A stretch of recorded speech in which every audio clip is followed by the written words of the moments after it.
I spent the last 10 years learning from the top 0.1% creators, and I put together a list of everything I learned from them. And I'm going to go through every single one, who I learned it from, and how you can apply it in your social media journey today. Starting with the first one, which I learned from Gary Vee, which is when things get easy, go hard. When you are getting results on social media and you have an idea that is great and people resonate with it, double down on it. Double down on the topics that you talk about, double down on the formats that are working, double down on everything that is working. And a lot of times people forget that the gains are made in the repetition. When I think about the biggest culprit of this, it's Gary Vee. And I first met Gary Vee in New York City a couple of years ago. And when I shook his hand, first thing I realized is that this guy is exactly like he is on camera. And the second thing I realized is that this guy is just an example of doing one thing, which is content, for 20 years and mastering it. I guarantee that speaking on stage for him feels easy. I guarantee that running VaynerMedia for him feels easy. And that's when it's time to go hard. And that's why he's been able to grow such a prolific personal brand, is because when it got easy for him, when he was getting results, when he was doubling down on things and it was working, he didn't just take his foot off the gas. He went extremely hard in the paint, and that's why he is who he is today. The second thing on this list is what I learned from Dan Martell. And if you guys don't know, I'm Dan Martell's creative director. I've worked with him for the past 9 years, and I've helped him grow his personal brand from under 100K followers to over 11 million across all platforms. And what I learned from him is that you can't do it alone. Dan obviously was posting content for 10 years before we even blew up, and he built the reps of being on camera. He built all the successes. He had all the credibility of building and exiting tons of companies. And so it was easy once we had all the building blocks in place. When he started to go hard on social media in 2023, he knew that he couldn't do it alone. He knew that he needed a team. He knew that he needed to scale the team. And so that's when he called me and he was like, yo, bro, I want to start this media company. I want to go hard as fuck for the next year. He encouraged me to hire even more people for the media team. A lot of people think that I was the secret sauce, that I was the person that grew Dan's personal brand. And what they forget is that we have a team of 17 people at Martell Media that do content every single day. And I think the biggest thing that Dan taught me is, yes, you need process and systems to grow your personal brand, but at the end of the day, you need people, and you need to be able to lead those people. And I think that's the biggest thing that I learned from Dan Martell, is the ability to lead people, is the ability to grow people into roles that they might not feel comfortable in, and then eventually crush it. And what Dan says all the time that I really admire about him is he wants to shine light on his team, as opposed to other creators in the space, and I'm not going to name any names, but you guys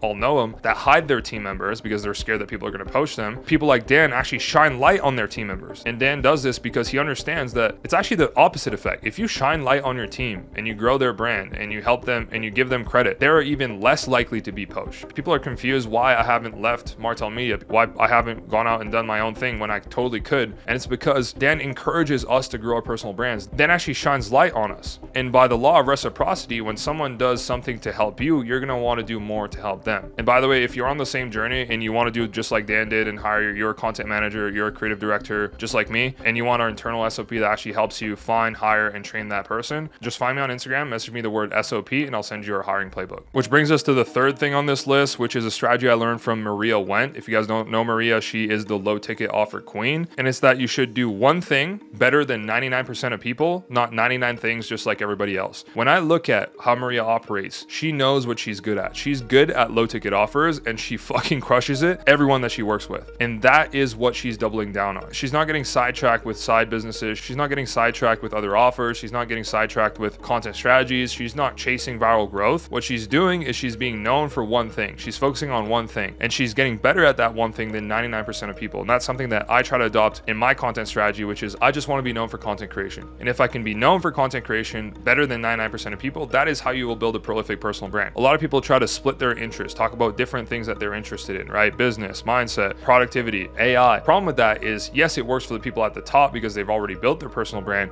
but for people that are coming up, focus on getting better at one thing than 99% of people, and then you get to expand. And then you unlock the ability to talk about, the things that you're interested in. But don't start off that way. Focus on one thing and do it better than 99% of people. Which brings us to the fourth strategy on this list, which is what I learned from Caleb Ralston, which is do cool shit and talk about it. A lot of people forget that they actually have to do cool shit before they talk about it on social media. And when I think about Caleb, and if you guys don't know Caleb, he was on Gary Vee's team. He was head of TikTok at his team. His whole strategy was to shine light on the cool shit that Gary, Alex, and Layla have done. A lot of people don't realize that the reason why I'm growing my personal brand is to build another case study, because I could talk about how I've grown Dan's personal brand from 100K to 11 million for probably the next 5 to 10 years. But after that, it'll probably become stale. And what I want to do is keep stacking proof, right? Keep stacking credibility, keep stacking cool shit so I can still talk about it. And if people focus half the time shooting videos on doing cool shit, then their content would perform way better than the next person. Which brings us to the fifth thing on this list, which is what I learned from Taki Moore. If you guys don't know Taki Moore, he is the coach's coach. He's the coach behind all the coaches, and it's kind of a joke, but he helps coaches coach coaches that coach coaches. And he taught me that you should lean into the things that make you you. If you watch Taki's YouTube videos, there's nothing more Taki than those YouTube videos. He's barefoot outside drinking a coffee, teaching you about business content, drawing little diagrams, and helping you understand complex concepts in really simple ways. And so I started shooting my short form content in new environments. I started shooting my kitchen. I started shooting in my car. I started shooting in different areas that people might not have seen me in before. And the first video I posted was a 10x outlier. Got 10 times more views than the previous video in that same amount of time because I was doing something different, because I was doing something more me. People think that there's one way. If you copy Dan Martell's strategy, you will blow up on social media. If you copy Alex Hormozi's strategy, you will blow up on social media. And the truth is there's hundreds of different ways to grow on social media. And what you have to do is just pick the one that works for you. Find a creator that you're most like, try their strategy. And if it doesn't work, allow yourself to go to the next guy and try a different strategy. Allow yourself to create your own strategy. Social media is a reflection of you. It's a reflection of your personality. It's a reflection of who you are. If you don't reflect who you are, you're going to build an audience of people that you fucking hate, and you're going to hate the person that you've become because you're going to be leaning your ladder against a wall that you don't even want to climb. And so that's the biggest thing I learned from Taki Moore, is that you have to lean into the things that make you you. Which brings us to the sixth thing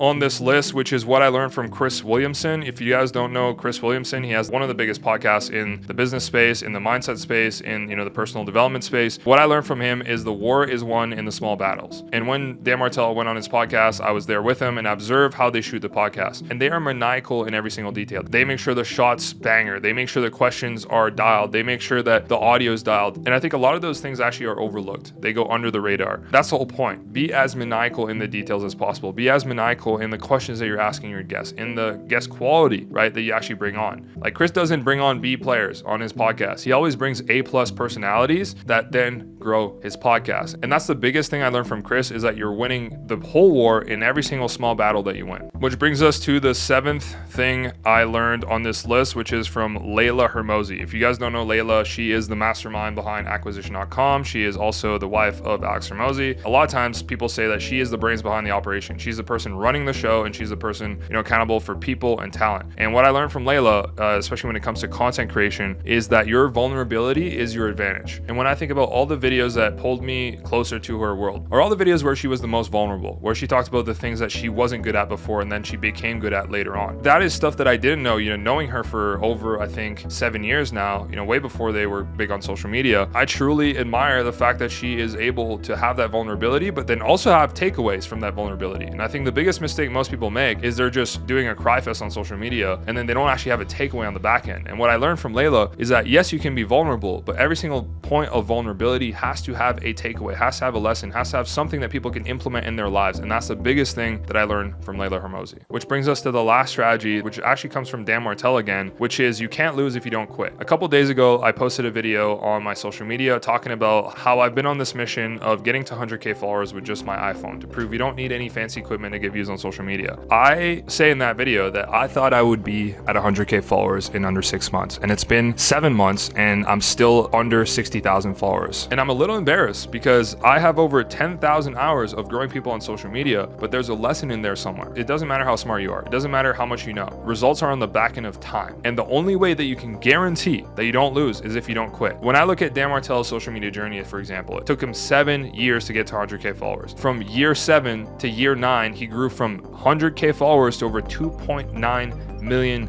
followers on YouTube. The compounding only happens when you've done the work, because a lot of people want to skip to the end and be able to blow up overnight. In most cases, it takes more time setting the foundation of the house than actually building the building itself. And so if you want to be successful on social media, put the time in. So those are the 8 things that I learned from the top 0.1% creators. And as a reminder, if you want my internal SOP that actually helps you find, hire, and train your content manager, just find me on Instagram, message me the word SOP, and watch this video next if you want to learn how to grow your social media so fast that it kind of feels like cheating.